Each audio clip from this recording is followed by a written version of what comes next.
you see things like that. You hear from candidates, and you never really get anything concrete sometimes. Isn't that one of the reasons why a lot of people don't even bother voting? Because they're like, okay, they look at the pool of candidates, they're like, nobody here really interests me, so why do I bother? Well, basically, I had this issue when I was in youth service. Actually, I was selected for a boot camp by Red Media and the Ford Foundation, and we underwent a 1-week intensive training boot camp, basically grassroots civic engagement. And I saw something that was a problem, and it's called a lack of political education. We're able to teach children science and math, very archaic methods, but we can't teach our children civic engagement, political education. These are the factors on which you must vote your people in. You don't vote someone because the person is from your state or from your country, or the person is Christian or a Muslim or a Babalawo or whatever. Those are not the factors that make up a president. So apart from having political education, there needs to be some accountability. It's not enough to vote and say, okay, I've done my duty. You need, it's an intensive, long-term process. So it was a really interesting journey, because during NYC, so I basically went from school to school. I founded an initiative called NU Speaks. Basically went from school to school teaching SS3 students, those that will be old enough by this time to vote. And it was interesting because you teach them about tribalism, and then the stories you hear from them about how they are treated, and it's amazing in this country. They don't understand leadership. Corruption seems normal to them. Meanwhile, you have to tell them corruption isn't normal. Yes, it might be part of our culture right now, but it is not normal. Because it exists doesn't mean it is normal. And these are things we need to start teaching them, political education, so that when they get there, they see their vote, they see their PVC not as something that you can use as a means of identification. No, it's just a side benefit. It's to ensure your living standard for the next... Exactly.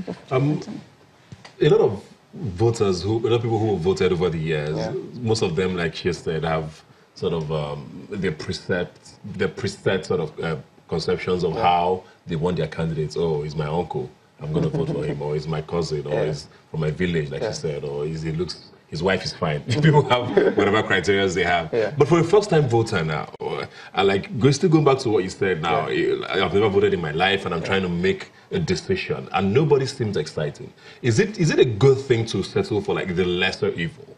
Because people say, I'd rather not vote anyone at all because there are two evils.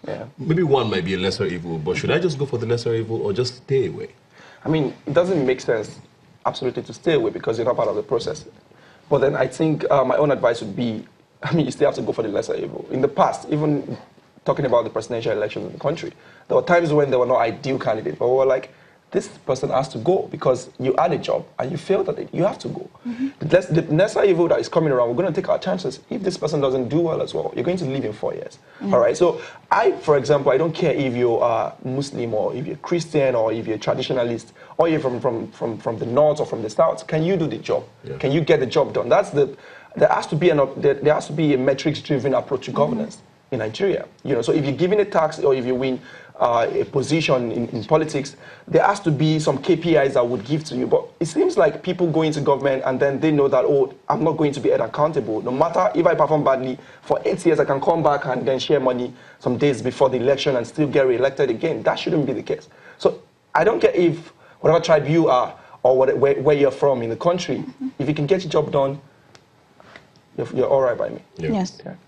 You agree? Yes. Anything you want to add to that? No, but basically, like I said, political education is very important. I understand the power of there's emotional marketing, like a candidate like Barack Obama. He's yes, we can, but to be honest, I'm very pragmatic when it comes to politics. I'm going to look at your track record. I'm going to look at what you've done. I'm going to look at what you're capable of doing. I don't care where you're from. I don't care who you are, but can you get the job done? And the only way we can analyze you properly is basically looking back at your past records.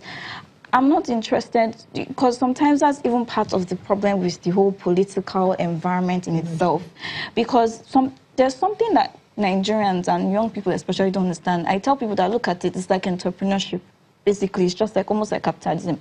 The political parties and the political candidates cannot tell you what is good for you. You're supposed to be the one telling them what we want. We want a credible leader. We want someone who has integrity. We want someone who has capacity. We want someone who can be responsible. And they will have to attune whoever they are producing in their parties to service what we are demanding for, and then we'll vote. They shouldn't be able to define the political landscape by tribalism, and they are basically playing on a lot of nonsense criteria for producing candidates. It's not supposed to be. We're supposed to put out our demand, and you're supposed to supply us the candidates. How realistic is this, though, for, like, say, 2019? This is like a very long-term fight. It's a long-term fight. So I believe we're running a marathon. We might not get all the results we want in the next 100 meters, in the next 200 meters, but then we're on the process. Now, when she mentioned the fact that, we have to look at the track record of candidates, it even comes to the fact that these parties have to have an ideology. So what are you focused on? What are the key areas of the economy that you guys are creating, that you have competency in, and you're trying to drive change from that basis. But at the moment, with the recent happenings in the political scene over the last 6 months, we see that these people are the same. The cross-carpeting from each political party to suit their own individual needs and individual ambition. So it might not change now, but this is something that everybody has to have in mind, and we have to keep holding them accountable and asking for the right people. Thank you very much for being here today. Thank you very much. With your elections. With voting in 2019. Hopefully we all do the right thing as well. Yeah.